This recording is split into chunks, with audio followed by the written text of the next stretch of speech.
We are enjoying some lasagna tonight because we ended the last episode on this topic talking about the difference between kind of theology in a systematic way that lies on a page and the joy that those doctrines ought to create in one's heart.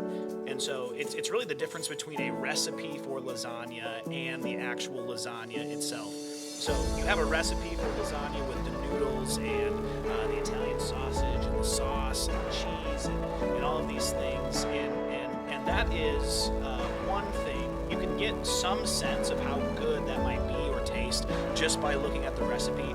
In the same way that when we talk about Calvinism, we're often breaking it down to the doctrines of grace and the tulip and the 5 points. And there is a sense in which you can get the grandeur and the glory of the sovereignty of God and salvation by kind of looking at those things on the page in their systematic formulation. But there is another way in which the enjoyment of those things, whether a lasagna or God's sovereignty in salvation. Thank you, brother. Yes. There is another way in which those things spring to life when you actually get to experience them and live them out in a body of believers.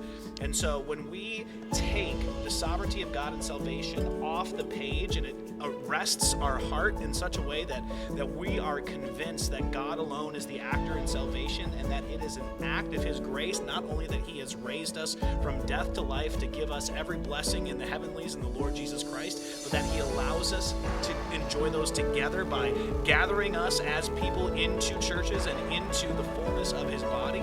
That's the good stuff. Just like a lasagna that comes out of the oven that you get to actually share with your family instead of just kind of looking at the ingredients of it